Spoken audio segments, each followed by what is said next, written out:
जय श्री श्याम, जय मनोना धाम। आप सभी श्याम भक्तों का स्वागत है एक नई वीडियो में एक ताजा अपडेट के साथ। तो जो भक्त 27 दिसंबर से लेके 15 जनवरी तक आ रहे हैं वो हो जाएं सावधान, क्योंकि दोस्तों महाराज जी कब से कब तक धाम पर बैठेंगे और कब से कब तक धाम पर नहीं बैठेंगे। अभी के टाइम पे महाराज जी धाम पर बैठ रहे हैं, नहीं बैठ रहे हैं, कब यहाँ पर आपको आना चाहिए, कब यहाँ पर आपको आना नहीं चाहिए। क्योंकि दोस्तों आप अलग अलग राज्यों से, अलग अलग शहरों से, दूर दूर से यहाँ पर आते हो और प्लानिंग करके आते हो कि हम इतनी तारीख को महाराज जी से मिलेंगे, इतनी तारीख को हम मंदिर के दर्शन करेंगे।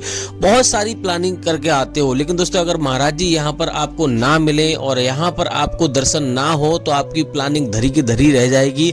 तो यहाँ पर इससे बचने के लिए आपको करना क्या होगा, वीडियो को शुरू से लेकर एंड तक देखना है, स्किप करके नहीं देखना है, वीडियो को छोड़ छोड़ के नहीं देखना है, काट काट के नहीं देखना है और अधूरी वीडियो नहीं देखना है। अन्यथा आपको पता नहीं चलेगा कि महाराज जी कब से कब तक धाम पर नहीं बैठेंगे और कब से कब तक धाम पर बैठेंगे। तो यहाँ पर अगर आप मान लो पूरी वीडियो देख लोगे तो आपको करेक्ट जानकारी मिलेगी और आप यहाँ पर आपको दर्शन होंगे, महाराज जी यहाँ पर करेक्ट समय पर आपको मिलेंगे। तो चलिए दोस्तों वीडियो को शुरू करते हैं। इसके साथ साथ उन श्याम भक्तों के लिए बहुत ही महत्वपूर्ण जानकारी हम देने वाले हैं। जो श्याम भक्त यहाँ पर पहली बार आ रहे हैं या फिर पहले भी कई बार आ चुके हैं, जैसे कि मनोना धाम आखिर पड़ता कहाँ पर है, कौन से इसके नजदीकी रेलवे स्टेशन है, सबसे पहले कहाँ पर आपको आना है, और दोस्तों यहाँ पर मान लो कैसे आपको लाइन में लगना है जिससे कि आपको भीड़ का सामना ना करना पड़े, कैसे आपको टोकन प्राप्त करना है जिससे कि आपको लाइन में लगना ही ना पड़े। क्योंकि दोस्तों यहाँ पर इतनी लंबी लंबी भीड़ लग जाती है जब महाराज जी यहाँ पे लगातार धाम पर बैठते हैं कि कभी कभी 14-14 घंटे में नंबर आता है, कभी कभी 2 दिन लग जाते हैं, कभी कभी 3 दिन लग जाते हैं और कभी कभी 2 घंटे में भी नंबर आ जाता है। लेकिन यहाँ पे सही प्रकार से नियमों अनुसार यहाँ पर आप ठीक प्रकार से लाइन में लगोगे और जो हम बताएंगे उस प्रकार से यहाँ पे दर्शन करोगे तो एक दिन में भी दर्शन हो जाएंगे। और दोस्तों यहाँ पर हर किसी की मनोकामना पूरी होती है, हर किसी की इच्छा पूरी होती है, लेकिन शर्त यह है कि यहाँ पर आपको जो नियम है, जो यहाँ के कायदा कानून है उनको फॉलो करना होता है। यहाँ पे लोग गलतियां कर देते हैं, फिर कहते हैं कि भैया हमें फायदा नहीं हुआ, यहाँ कुछ ना कुछ यहाँ पे गलतियां वो कर बैठते हैं। क्योंकि दोस्तों पहली बार आते हैं, उन्हें जानकारी नहीं होती है, कोई बताने वाला नहीं मिलता है, तो इसके चलते हुए अपनी मर्जी से जो काम करते हैं वही करते जाते हैं, इसकी दिक्कत हो जाती है। और दोस्तों इसके साथ साथ ये भी जानकारी आपको देने वाले हैं कि यहाँ पर कितना खर्चा आ जाएगा, होटल का कितना खर्चा आएगा, होटल में कितना खर्चा आएगा एक दिन का, और धर्मशाला में रुकोगे तो कितना खर्चा आएगा, खाने पीने का कितना खर्चा आएगा, और बिल्कुल फ्री में यहाँ पर रुकोगे तो कितना खर्चा आएगा। क्योंकि दोस्तों यहाँ पर आप फ्री में भी रुक सकते हो और होटल में भी रुक सकते हो, धर्मशाला में भी रुक सकते हो। तो सारी जानकारी देंगे कि फ्री में आपको कहाँ पे रुकना है, धर्मशाला में कितना खर्चा आएगा, और दोस्तों यहाँ पर आपको कौन कौन सी वो सावधानियां हैं जिससे कि आपको पहली बार में ही फायदा हो जाए। अगर वो आप बरतोगे तो पहली बार में ही आपको फायदा हो जाएगा।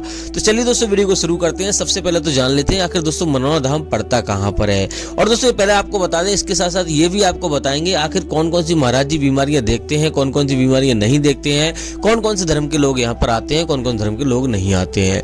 तो चलिए दोस्तों यहाँ पर पहला बात करते हैं आखिर दोस्तों मनोना धाम पड़ता कहाँ है। मनोना धाम उत्तर प्रदेश राज्य के बरेली जिला में पड़ता है। गाँव का नाम है मनोना और तहसील का नाम है आंवला। तो सबसे पहले आपको बरेली आना होता है। किसी भी राज्य से आ रहे हो, किसी भी शहर से आ रहे हो, किसी भी सवारी से आ रहे हो, अपनी सवारी से आ रहे हो, चाहे ट्रेन से आ रहे हो, चाहे बस से आ रहे हो, तब भी आपको बरेली ही आना है।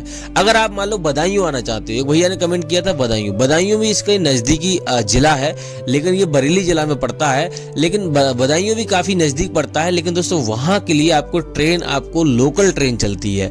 आप ट्रेन से आओगे, किसी भी आओगे तो आपको बरेली हर जगह से ट्रेन आपको अवेलेबल मिल जाएगी, क्योंकि बरेली एक बहुत बड़ा मंडल है और बहुत बड़ी स्टेशन है। तो सबसे पहले आपको बरेली आना है। बरेली से सीधा आपको आना है आंवला। आंवला की लिए ट्रेन भी मिल जाती है, रोडवेज बस भी चलती है, आप टैक्सी वगैरह करोगे वो भी आपको यहाँ पे मिल जाएंगी। तो आपको सीधा आपको बरेली से आंवला आ जाना है। आंवला की जो दूरी है 80 से 90 किलोमीटर की दूरी है। आंवला सीधे दोस्तों आपको मनोना आ जाना है। जैसे ही आप मनोना पहुंचोगे आपको विशेष ध्यान रखना है, यहाँ पे सुबह में आना है। किसी भी तरह से अगर आप अपने घर से आप चल रहे हो, कैसे भी आ रहे हो, अपनी सवारी से आ रहे हो, कैसे भी आ रहे हो, तो आप ऐसा प्रयास कीजिए कि यहाँ पे सुबह में पहुंच जाओ। अगर आप सुबह में पहुंच जाओगे तो आपके एक दिन में दर्शन लगभग हो जाएंगे। लेकिन दोस्तों शर्त यह है कि महाराज जी यहाँ पे बैठे होने चाहिए। अगर महाराज जी नहीं बैठे हैं तो आपको यहाँ पे लगभग 3-4 दिन का समय आपको इंतजार करना पड़ेगा। और वैसे भी आपको लगभग 2-3 दिन का समय लेकर ही यहाँ पे आपको आना चाहिए। कभी कभी कभी ऐसा होता है कि ट्रेन आपकी लेट हो जाती है या फिर आपकी कोई सवारी आ रही है वो लेट हो जाती है, सुबह में नहीं पहुंच पाते हो, तब भी आपको 2-3 दिन का समय यहाँ पे आपको लेके आना चाहिए। सुबह में अगर आप यहाँ पे पहुंच जाते हो, सबसे पहले आपको करना क्या होता है, देखो दोस्तों सबसे पहले आपको यहाँ पर आपको श्याम जल की बोतल आपको खरीदनी है। यहाँ पे स्नान करने के बाद या फिर आपको हाथ मुंह धोने के बाद अगर आपका मरीज सक्षम नहीं है, अभी सर्दियों का समय चल रहा है, सर्दियां बहुत ज्यादा पड़ रही हैं, बहुत ज्यादा कोहरा पड़ रहा है, तो यहाँ पर आप सीधे हाथ मुंह धोकर आप श्याम जल की बोतल आप खरीद सकते हो। उसके बाद आपको यहाँ पे 51 रुपए से प्रसाद शुरू हो जाता है, वो आपको खरीद लेना है। 10 रुपए का अर्जी फॉर्म मिलता है जिसमें अर्जी लगाई जाती है, अर्जी लिखी जाती है, वो आपको खरीद लेना है। यहाँ पर अर्जी फॉर्म में आपको यहाँ पर 60 रुपए रखने होते हैं, 1 रुपए उसमें रखा हुआ होता है और 61 रुपए की टोटल अर्जी लगती है। तो ये सारे काम कर लेने हैं। अगर आप सुबह में नहीं पहुंचते तो आपको करना क्या है, यहाँ पर रुकने की व्यवस्था आपको देखनी है। धर्मशाला में रुकना चाहते हो तो 1000 से लेकर 3000 रुपए का खर्चा आता है, और होटल में रुकना चाहते हो तो होटल यहाँ पे मौजूद नहीं है। होटल के लिए आपको आंवला में रुकना पड़ेगा, जो कि 2-3 किलोमीटर की दूरी पर है। वो आपको 300 से 400 रुपए में आपको मिल जाएगा होटल। अब दोस्तों यहाँ पर फ्री में रुकने वाले, जो फ्री में रुकना चाहते हैं, इनके पास पैसे की व्यवस्था कम है, कम खर्चे में रुकना चाहते हैं, तो फ्री में भी यहाँ पे रुक सकते हैं। लेकिन शर्त ये है यहाँ पे आपको सर्दियों वाले कपड़े वगैरह लेकर आए, जैसे कि अगर आप किसी बच्चे बुजुर्गों को लेकर आ रहे हो, किसी मरीज को लेकर आ रहे हो, कोई दिक्कत ना हो।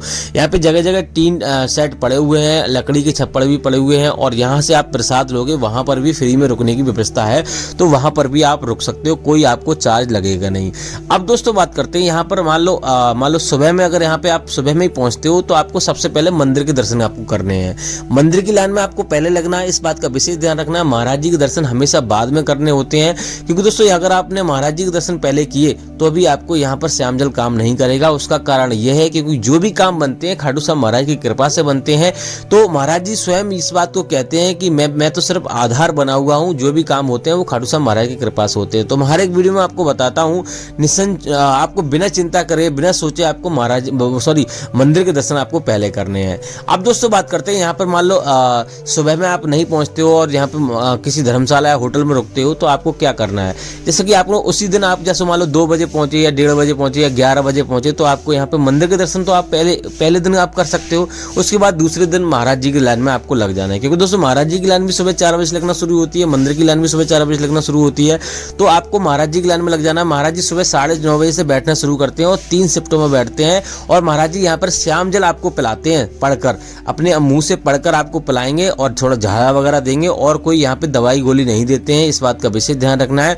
और आपको श्याम जल का जो सेवन है सुबह 4:30 बजे से लेके और दोपहर के 11:30 बजे के बीच में आपको किसी भी टाइम स्नान कर पूजा पाठ कर एक बार श्याम जल का सेवन करना है, और कभी भी गैप नहीं करना है, इस बात का विशेष ध्यान रखना है। आपको ऑनलाइन अर्जी आपको नहीं लगानी है, ऑनलाइन श्याम जल आपको नहीं मंगाना है, और कभी भी मीट मछली खाते हो तो वो आपको पूरे परिवार को छोड़ देनी चाहिए, आपके किसी भी परिवार में आपको वो नहीं खानी है, इस बात का विशेष ध्यान रखना है। और दोस्तों बात करते हैं यहाँ पर लाइन में कैसे लगना है। देखो दोस्तों, किसी स्वस्थ व्यक्ति को लाइन में लगा दीजिए, जब आपका नंबर आए मरीज को आप बुला लेना है, कोई आपको दिक्कत नहीं है, आराम से इस प्रकार से लाइन में लग सकते हो। बात करते हैं यहाँ पर, अगर आप टोकन प्राप्त करना चाहते हो, लाइन में नहीं लगना चाहते, तो सोलर प्लांट के नीचे जहां से धर्मशाला बनी हुई है, जहां से धर्मशाला का टिकट बुक करोगे, छोटे वाले मंदिर के सामने जस्ट आपको टोकन मिल जाएगा, वहीं से आपको टोकन मिलेगा। लेकिन थोड़ी वो लिखा पढ़त होगी, उसके बाद टोकन मिलेगा।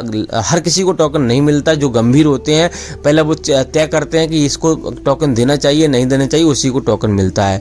अब दोस्तों बात करते हैं यहाँ पे कौन कौन से धर्म के लोग आ सकते हैं, कौन कौन से धर्म के लोग नहीं आ सकते। तो यहाँ पर प्रत्येक धर्म के लोग आ सकते हैं, ऐसा कुछ नहीं है। सिख ईसाई हिंदू यानी कि कोई भी आ सकता है, हिंदू मुस्लिम सिख ईसाई कोई भी आ सकता है। और यहाँ पे कौन कौन सी बीमारी देखते हैं, महाराज जी हर एक प्रकार की बीमारी देखते हैं, हर एक प्रकार की समस्या हो, चाहे बीमारी हो, कुछ भी समझ लो, XYZ हर एक चीज देखते हैं यहाँ पे। ये आपको बिल्कुल नहीं सोचना चाहिए कि यहाँ पे ये हमारी बीमारी ठीक नहीं होगी, इन बातों का विशेष ध्यान रखना है। अब दोस्तों बात करते हैं आपको और कौन कौन सी सावधानी आपको बरतनी है। देखो दोस्तों, आपको ट्रेन में कहीं पे आपको श्याम जल लेके जा रहे हो तो आपको पैरों के तले आपको नहीं रखना है, चाहे अपनी गाड़ी में जा रहे हो कहीं जा रहे हो, तो आपको ऐसे व्यक्ति के हाथ में श्याम जल नहीं देना है जो मीट मछली खाता हो, नहीं तो वो खंडित हो जाएगा, इस बात का विशेष ध्यान रखना है।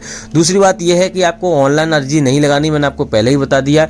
और अगर आप किसी व्यक्ति को, मान लो आप अपने मम्मी पापा को या किसी को नहीं ला सकते हो, आने में मान लो सक्षम नहीं है, तो आशीर्वाद दिलाने के लिए उनका फोटो आप फोन में लेके आ सकते हो। हर किसी के पास एंड्रॉयड फोन चल गए हैं, तो महाराज जी को दिखा दीजिए, वहीं से आशीर्वाद मिल जाएगा। इस प्रकार से आप काम कर सकते हो। बाकी दोस्तों यहाँ पर मान लो कोई मरीज है तो उसको तो आना ही पड़ेगा, आपको थोड़ा समय तो बर्बाद करना ही पड़ेगा। महाराज जी यहाँ पे अभी के टाइम पे बैठ रहे हैं नहीं बैठ रहे हैं, कौन से दिन धाम पर बैठते हैं, कौन से दिन धाम पर नहीं बैठते हैं। देखो दोस्तों, यहाँ पे महाराज जी बुधवार और बृहस्पतिवार को धाम पर नहीं बैठते हैं। अगर मैंने आपको बोल दिया कि इतनी तारीख से इतनी तारीख तक महाराज जी बैठेंगे, तब आपको विशेष ध्यान रखना है बुधवार बृहस्पतिवार को कभी नहीं बैठते हैं। अभी के टाइम पे महाराज जी बैठ रहे हैं, यहाँ पर 31 दिसंबर तक महाराज जी धाम पर बैठेंगे और 1 जनवरी से लेकर 4 जनवरी तक महाराज जी धाम पर बैठेंगे, लेकिन बुधवार और बृहस्पतिवार को नहीं बैठेंगे। और यहाँ पे 4 जनवरी से लेकर 15 जनवरी तक महाराज जी धाम पर नहीं बैठेंगे। आप इस तारीख को बिल्कुल ना आए, नहीं तो आपको यहाँ पर महाराज जी नहीं मिलेंगे, आपको बहुत इंतजार करना पड़ेगा, ऐसे ही वापस होना पड़ेगा। तो आपको विशेष ध्यान रखना है 15 जनवरी के बाद आप हमारी वीडियो देखकर ही आए, क्योंकि दोस्तों यहाँ पर महाराज जी जैसे ही बैठना शुरू करेंगे हम आपको अपडेट दे देंगे। फिलहाल दोस्तों उससे पहले ना आए, लेकिन ऐसा बोला जा रहा है कि 15 जनवरी के बाद महाराज जी धाम पर बैठना शुरू करेंगे और आगे का जो अपडेट रहेगा हम अगली वीडियो में आपको देते रहेंगे। डेली हमारी वीडियो देखिए, जैसे ही कोई अपडेट आएगा हम आपको बता देंगे 15 जनवरी से लेके और कब तक बैठेंगे। फिलहाल दोस्तों इस वाले वीडियो को हम यही रोकना चाहेंगे। उम्मीद करते हैं आपको वीडियो अच्छी लगी होगी। अच्छी लगी हो तो लाइक कर देना, चैनल पर नए चैनल को सब्सक्राइब कर देना। तब तक के लिए जय मनोनाधाम, जय खाटू श्याम महाराज।